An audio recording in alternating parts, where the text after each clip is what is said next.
Is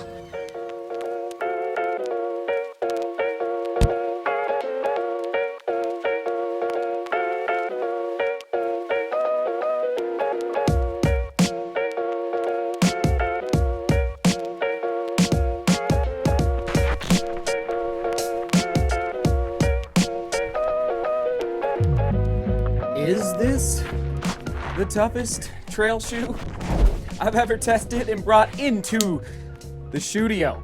I don't know what's going on, everyone. And frankly, a brand new shoe I've never tested. It's so fun to test new shoes that are, it's so wild. Have you ever gotten on Strava and selected, your shoe that you're training in at that moment? You look at the list and it's hundreds of companies, hundreds of brands out there.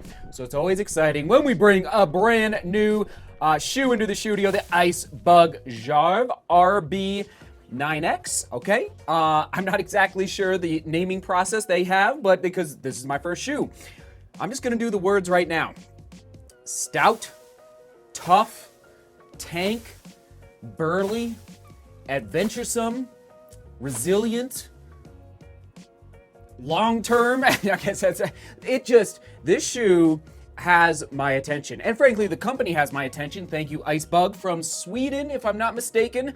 There's I think Gothenburg, is that where they're based, their headquarters in Sweden, so across the pond in Europe. And let's dive into it. First of all, heel flare, very nice. Toe cap, stout, but it's not going to be too rigid. But if you kick a rock or a root, you're going to be okay. And I do love the overlay on the toe box. So if you're, and I did get into, I got into a little bit of snow and nothing came through that toe box where my feet were getting wet out there in the testing. Semi-gusset, let me confirm, yes, a semi-gusset, but a well-done semi-gusset. If you aren't sticking your hand into a lot of running shoes all the time, you wouldn't really know the difference between a well-done semi-gusset and a semi-gusset that's just kind of haphazard.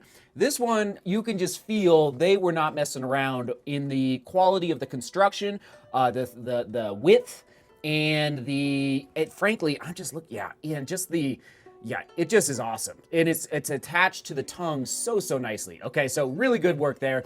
Now, on the tongue, you're not gonna feel the shoelaces. A nice amount, not too much, but a nice amount of padding on top of the tongue, right there where it says Icebug. Okay, what else on the upper? It's a woven engineered upper made of 50% REPET polyester, 17% PET, and 33% ETPU. Laminated TPU mudguard, that's what I was talking about a minute ago.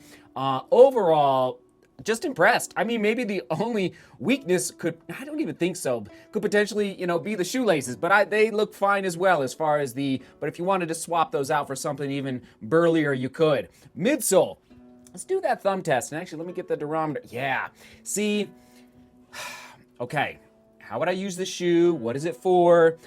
I would use this. This is, if you don't like going to running shoe stores, buy this shoe. If you don't like going to the internet and searching, like if you want to buy one shoe for ultra running, for 20-mile runs, you could use it for racing. Actually, let's put it on the scale. It's not the lightest. I can just tell. I'm going to go with, I don't actually know. It's got to be about 10.5 in my size. Is maybe even more. Okay, let's see here. You get my gut reaction. 10.1, not too, I wasn't too far off. So it's not like but it's not actually, I've tested much heavier trail shoes in my size. I've 11.5. So 10.1 actually isn't too shabby. Now, it's burly on that outsole. It's biting the mountain. It is hungry for the mountain. It wants to eat the mountain on that outsole. Like, it is no joke. Those lugs, okay, if I can find it, I'll put it on the screen. They look like 5mm. They even look almost like 6, but I'm gonna go with 5mm, but maybe I'll try and find it on their website. It is that RB9X on the outsole. This outsole is something to behold. Again, it almost, like, okay, if you just are adventure, but you want support, you don't want something too light, and again, that midsole, so resilient, but also not rock hard.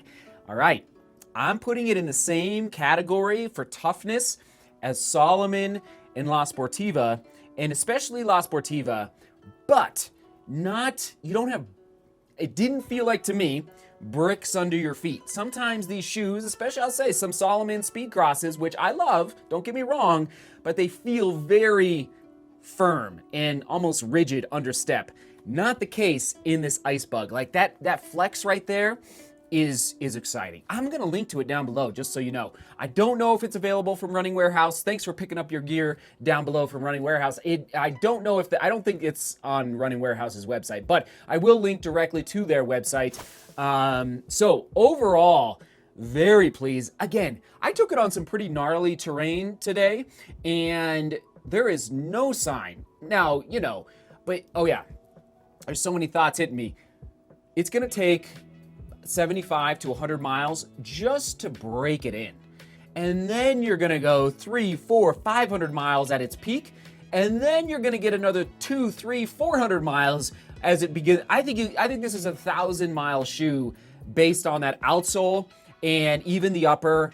I could be wrong. If you have tested this shoe, let me know down in the comments. And actually, question of the day: what is the running brand, specifically shoes that you have never worn before, but you're gonna test out in 2025? Whether you already have tested out that shoe or you're going to sometime, like a brand new brand or company that you're just like, you know what, I wanna try, a lot of people like Saucony. A lot of people don't really wear Saucony, or I wanna try something more obscure. I don't even know, like Ice Bug, or a new one like Mount to Coast that has been sending me shoes recently. So that's the question of the day. Can you tell I'm a little excited? Very good work, Ice Bug. I'm impressed.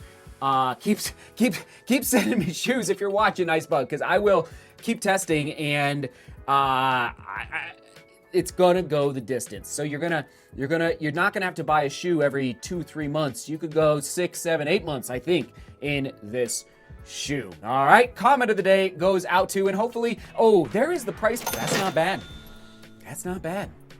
179 US dollars. That's not bad at all. I was expecting almost more. Now I know it's not cheap.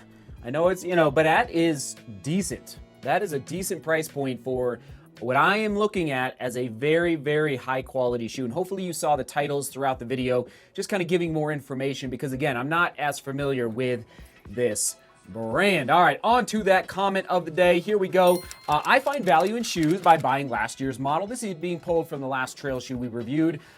Picked up a pair of Asics Nova Blast 4 TRs shoes for $69. That's amazing. Running at altitude 3361. I know there's deals to be had. You just got to do a little searching, and I don't know though. There's ways to also save money if you only have to buy one shoe for 6 months. You know what I mean? Who knows? Oh my goodness. I'm excited. Long distance, Burley, Bite the Mountain, adventure days, maybe 100-mile races. Like if you biting the mountain. Ooh. Okay, we'll toss it to the, I don't have an Ice Bug running shoe playlist because this is my first Ice Bug shoe. I love I don't know the thought process behind the name, by the way. It's kind of catchy though, Ice Bug. We'll toss it to the trail running shoe playlist right there. All right, onward and upward. Seek beauty, work hard, and love each other. See you tomorrow.